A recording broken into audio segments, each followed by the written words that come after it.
Hi there, Jeep owners. Today in your 2021 Jeep Cherokee, we're going to be taking a look at and showing you how to install Roadmaster's Direct Connect base plate.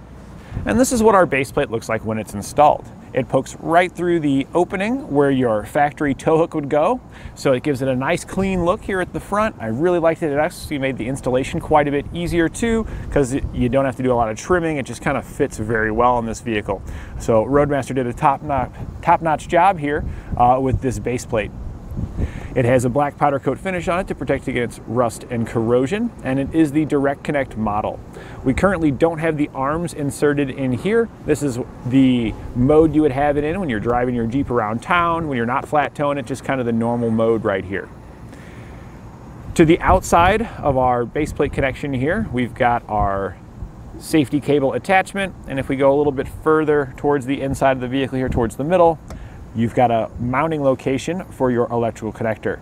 And I really like that they provided this. It makes it so much easier to install your full flat tow setup when the base plate manufacturer provides you with a mounting location for your connector.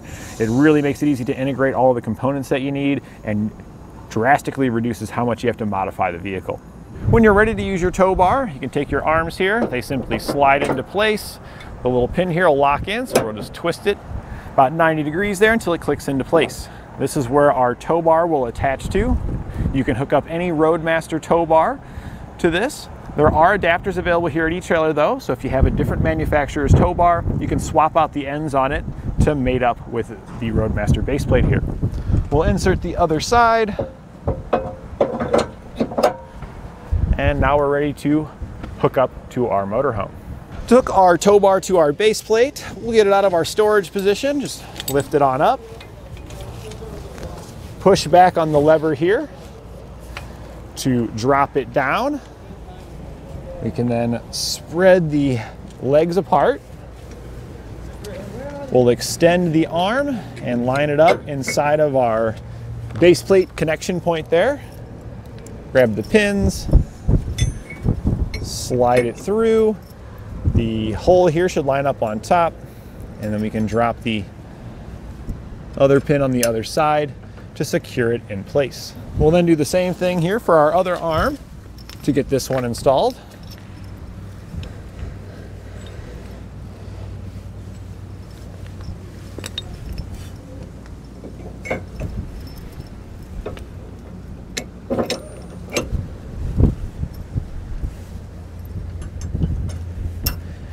And now that we've got these connected here, we can finish hooking up the rest of our cables and circuits that we've got here. So we'll go ahead and just grab the end of our safety cable, hook it to the base plate, right to that attachment point. Do the same thing on the other side. And then when we hook our safety cables to the motorhome, we actually want to cross these. So the cable here that we attached to the driver's side on our vehicle here, we're going to bring that over to the passenger side and attach it to the passenger side of our hitch. We'll use the quick link to do so. Simply slides over our hitch, and we can slide our cable on it and attach it down.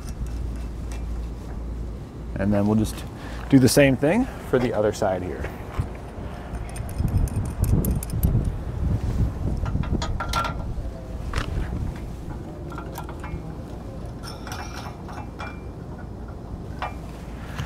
Then we can do our wiring. Our 7-pole will plug into our motorhome, and the 6-pole end will plug into our vehicle. And your supplemental braking system will typically have a breakaway switch they'll need to hook up. And if your hitch is too thick for the carabiner to hook right on to the safety chain attachment there, you can slide the whole carabiner through and then just hook it back onto itself. All right, now that we've got everything fully attached here, we can place our Jeep or whatever vehicle we've got hooked up here into flat tow, and we're ready to hit the road. We'll begin our installation here at the front of the vehicle with our hood open. We're going to remove the plastic covering that runs across the entire front here. There are going to be a lot of fasteners that hold it in. You can see just here in the front, there's 3 right here. You got a couple more up there, a couple more here. So we're looking at probably about 12 across the entire piece getting these removed. We'll look at this one here in the middle though. You can see there's a little notch opening on one spot right there. That's for either a flat blade screwdriver or a trim panel tool to fit into. Just push into that little notch there. Give a little bit of a twist to help pop the head out. Just like that. And once the center tab pops out of there, you can pull the entire piece out. Sometimes the center piece does pull out like that. It's not a big deal. You can get your trim tool behind it to pull the rest of it out, and then these 2 pieces just snap right back together. So we're going to repeat that to get the rest of these fasteners removed. We can now remove our panel. You'll want to lift up and go slightly towards the rear to release it from the headlight right here. We'll do the same thing on this side. And then we'll just rock it off the front and set it aside where it won't get damaged. We've now moved on to the driver's side wheel well, and I did take the steering wheel and I turned it towards the passenger side to kind of give me a little bit of clearance here on the wheel. There's 3 fasteners inside of here we're going to remove, and we're going to use an 8mm socket to remove those.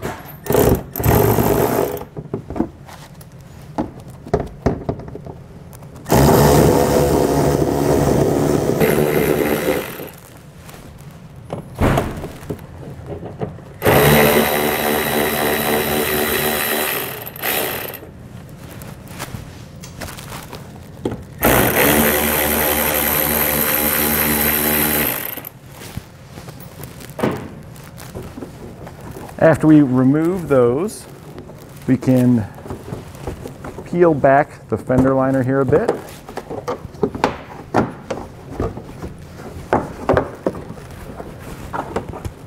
And that's going to reveal a fastener located right here.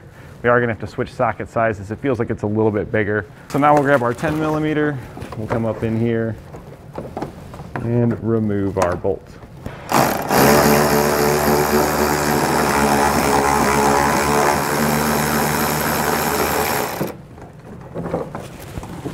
We'll then repeat the same process over on the other side to get it removed over there. We're now underneath the vehicle and we need to remove the undershield here out of the way.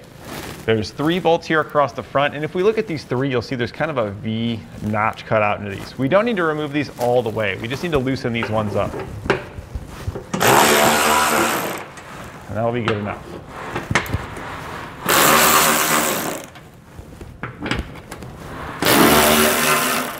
We'll then head to the back side of this, and there's 4 that go across the back. We're going to completely remove these 4.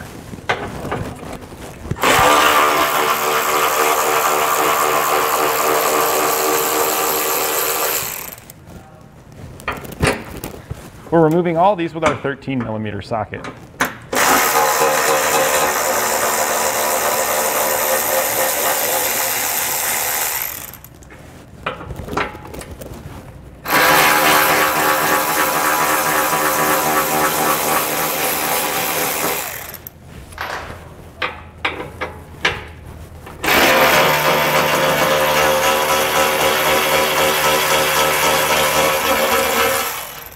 After removing the last bolt, usually their panel is going to stay up there like that, but it'll just slide now towards the rear, right out of those, and then we'll set this aside.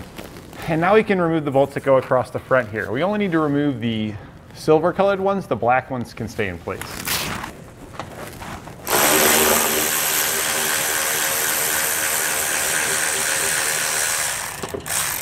We're using our 10mm socket to remove them, and that's a total of 4 for these silver ones.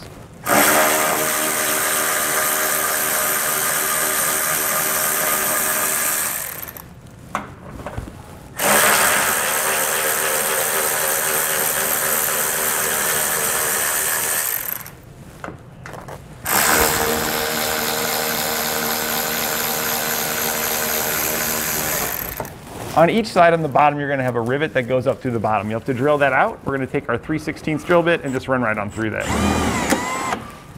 And it just breaks right off there, and you can pull the rest of it out if it breaks. We'll head over to the other side and get it removed as well. Now here on the front, we also have a fastener right here on the inside of our headlight. This is right underneath that cover that we had removed. We're going to remove this with a T30 Torx. And we're gonna get the one on the other side as well. So now we're gonna remove our fascia, and what I found is it's pretty difficult to get this to pop out. On the inside here, where this is white on our vehicle here, it's the white of our fascia. So we see the white here where our fascia is. There's a black retainer that it kind of sits on right here. I'm pushing down on the black retainer a little bit, and then pulling out on the fascia, the white portion, to get that to release. There we go, just like that. And now we're just gonna work this out, going across towards the front of the vehicle, getting this popped out underneath of our headlight assembly. And then once you get it popped out to about here, you can see it's nice and loose. We're going to verify if we've got any electrical connectors under here, which it looks like we do. There's one located right here. And with this style of connector,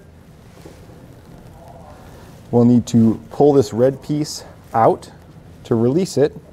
It looks like it's got a lock tab on there, this yellow piece. So for this lock tab, you'll push that out first. To unlock it, we can then pull the red tab to disconnect the connector. So now I'm just gonna kind of brace my body on this. I'm gonna work my way to that end and get that side released to this point. Once we get it released from both sides, we can then just walk this away from the vehicle. So I've already gone ahead and released that other side. So we're then just gonna carefully walk back, double check for any other connectors. Looks like we're all good to go. So now we can set this aside where it's not gonna get damaged. So now we got our fascia out of the way, we can start removing some of our components here to get our base plate in place. Our base plate's gonna install in this area here. So we're gonna get this little bumper attachment removed here, as well as our tow hook. We'll start by getting this off. There's 3 bolts that hold it in place. We're gonna use a 15mm socket to remove these.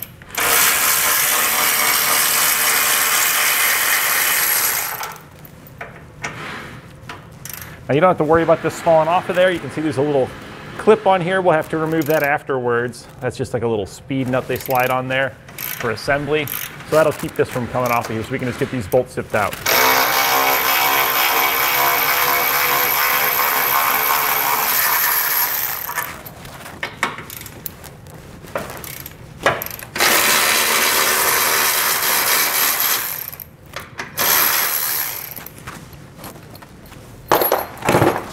And then to remove these speed nuts, there's a couple of ways.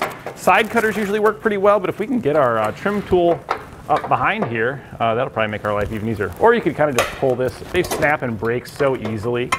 Because again, they're just for, really just for assembly. So that way when they're building these things, the guy slides it on there and something just, you know, slaps on there real fast to help line everything up. You see all our little alignment tabs.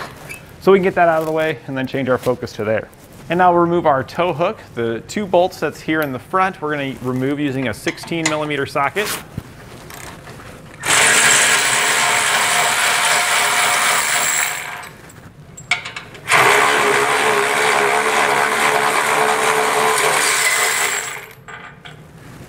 And then the shaft that runs through here goes through that hole, and on the end of that shaft, there are threads with a nut on the end, so we're gonna need to remove that as well. We're gonna use a 1 1/4 inch socket to remove this nut. You should be able to kind of slide in through here to get on the nut to remove it. And it's really not that tight. And you can actually kind of use the tow hook to help you, because I'm kind of, to get more throw out of each pull, I'm turning the tow hook and then moving the wrench. That'll just give me a little bit more throw for each time I'm on it. Once you get it loose enough, you should be able to start removing this by hand. It just takes a few turns here to get it kind of loose enough to do so. That felt like I could probably get it by hand from there. Let's see. Trick is finding where you can get your hand in there. There we go.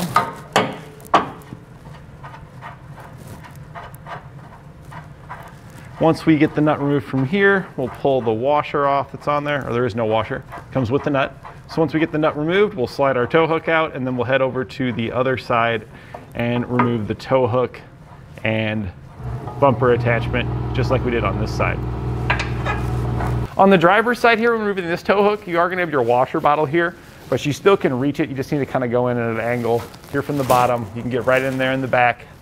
Use the trick I showed you where you put your wrench on it and twist the tow hook. That's a great way to get the nut loose if it's stuck, and then you can just reach in there and pull it off by hand. So now we're gonna go ahead and put our base plate into position. These are side specific, so you wanna make sure you grab the correct one. You see this flat plate here on top? This is going to line up here on the bottom, and then we also have holes here. This little hole here is to line up with that stud that pokes through, so you can see how this would fit on here. So now that you know how to identify which side is the appropriate side, we can take the large bolt that comes in our kit. You see this hole here at the back. We're gonna push this down through the tube until it comes out the hole in the back. This can be a little tricky, and you might need a magnet or something to help line this up. We're gonna see if we can't get lucky and drop it down in there. And all right, we got lucky and it made it all the way through. So before we slide this into position, we're gonna grab some red Loctite. All the bolts that attach our base plate are gonna get red Loctite. We'll now slide this into position. And it's a little bit easier. We're just gonna take one of the bolts and just put a thread on it. That way it just holds it up there for us to make things a little easier. We'll then grab the large flat washer that comes in your kit, as well as a lock washer and a nut. We're gonna take the bolt that we had slid down through here. We're gonna slide the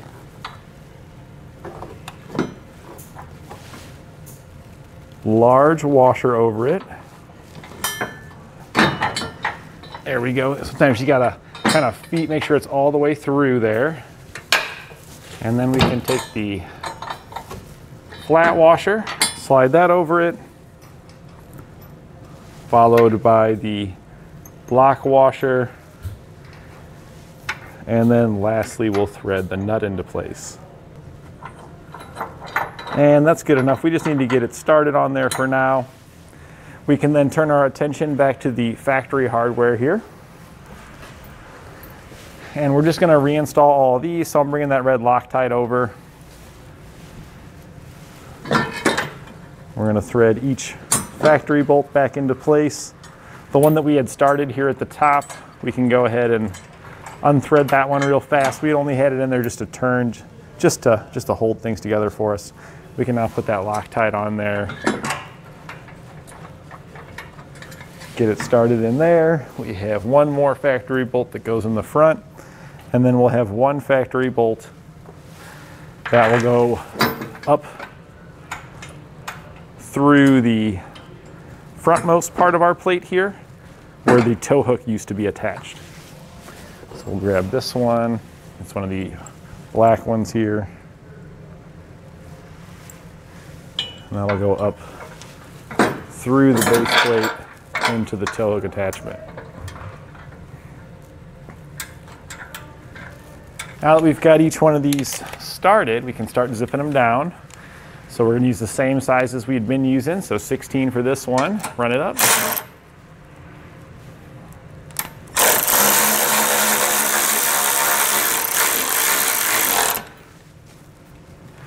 And we're gonna switch back to our 15 for these front ones.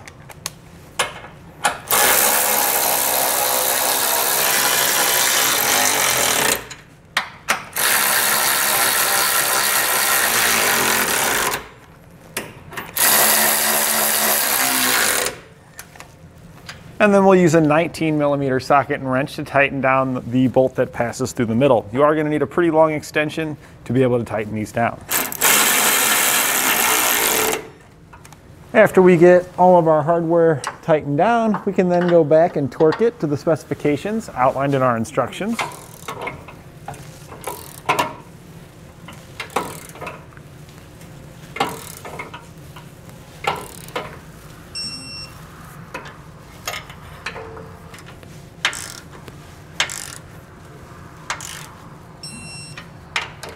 So So now that we've got this one fully torqued down, we're going to repeat the exact same procedures over here on the other side to get this one installed. Next, we're going to mount up our electrical mounting bracket. And that's this here. It'll sit like this here in this location. So what I did was, to help me mark this, I marked here so I knew where the hole was up here on the bracket, since it sits on top. That way I get an idea of, hey, that's where my hole lines up. And then you will get measurements in your instructions. It has you measure over, and then you'll make your mark. So we did the measurements per the instructions, we made our mark. And then we need to drill out a hole here for this. So the way that I did it is I marked it here so I knew exactly where the hole would line up.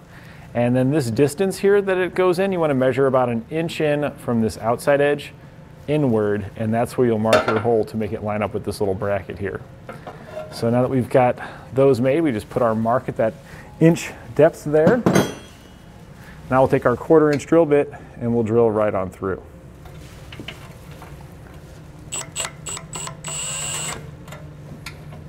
And this is a very hard material, so it's not going to be easy to drill through.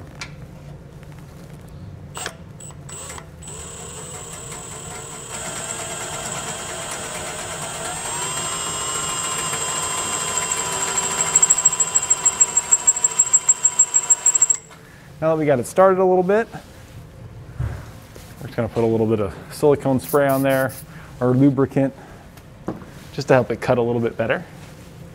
And we'll continue drilling it all the way through.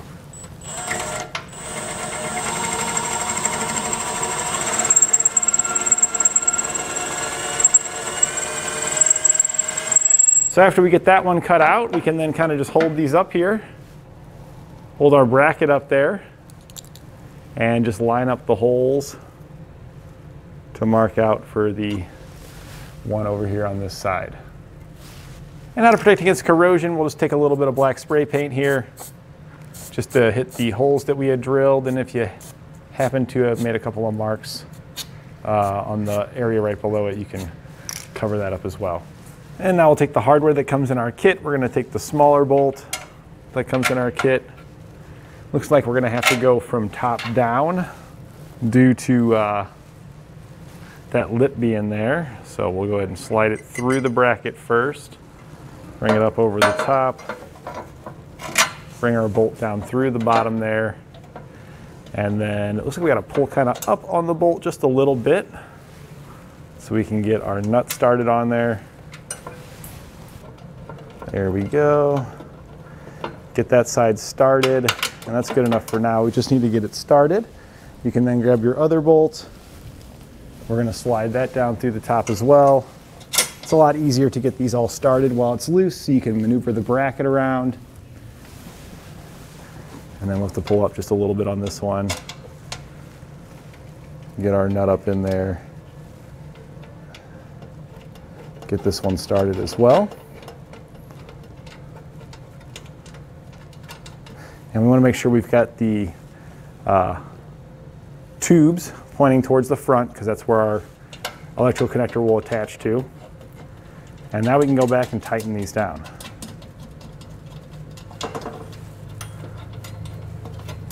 Get them started just a little bit more. And now we're just going to use a couple 11mm wrenches to snug these down, using one wrench to hold up top and the other one to tighten the nut here on bottom.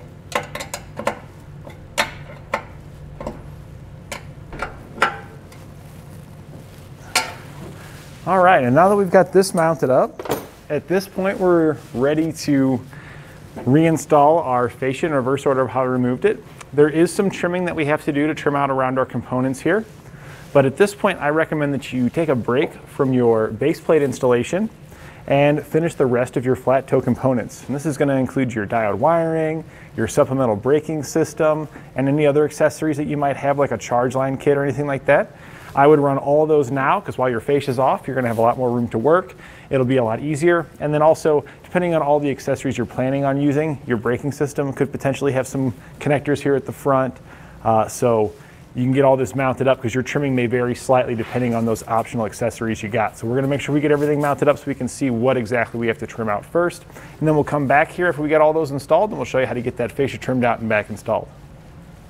So we've gone ahead now and finished up the rest of our flat toe components. We got all of our diode wiring on all of our braking system and everything routed here to the front. We haven't hooked up anything to the connector yet because it needs to pass through the fascia first, so you can just leave your wires here. We will have to trim out just a little bit for all the wires to pass through, but the two prongs here should pass through the holes in the front of your fascia just fine, so we can trim it out after we get it put on. We're now gonna go ahead and get it back in place. Extra set of hands definitely makes this easier. It's kind of a difficult fascia to get snapped in. Now, there may or may not be trimming required on yours. Ours already had the whole cavity cut out like this. You may have a plastic cover there that has some bolts on the inside you can remove. Ours is a different design, so it doesn't have any of that. Just keep that in mind. You may need to remove a panel from this location. And once we get it lined up, we'll just push it back into place.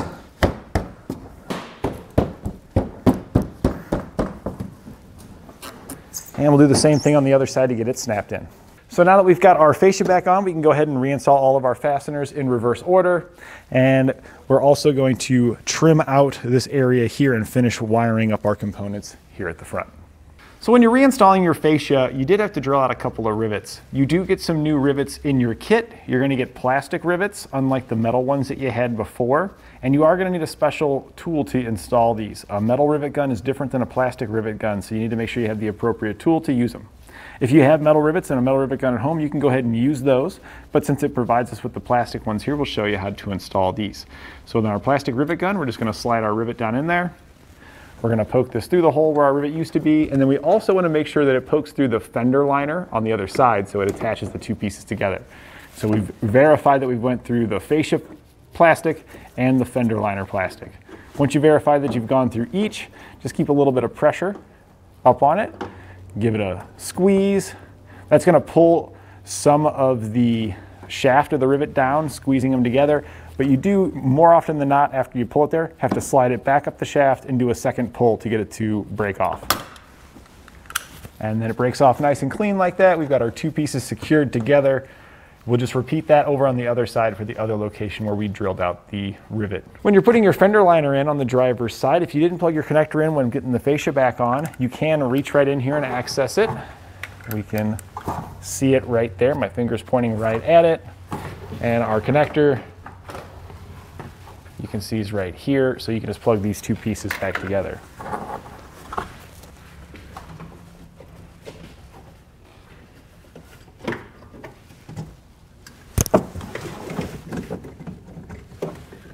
Just kind of hug your tire a little bit. Should be able to get the two pieces lined up, and then once you do, you're going to push the red kind of like button lever all the way down to ensure it locks in place, and then also push in on that little yellow tab to lock the red release lever into the locked in position. And that completes our look at Roadmaster's Direct Connect baseplate on our 2021 Jeep Cherokee.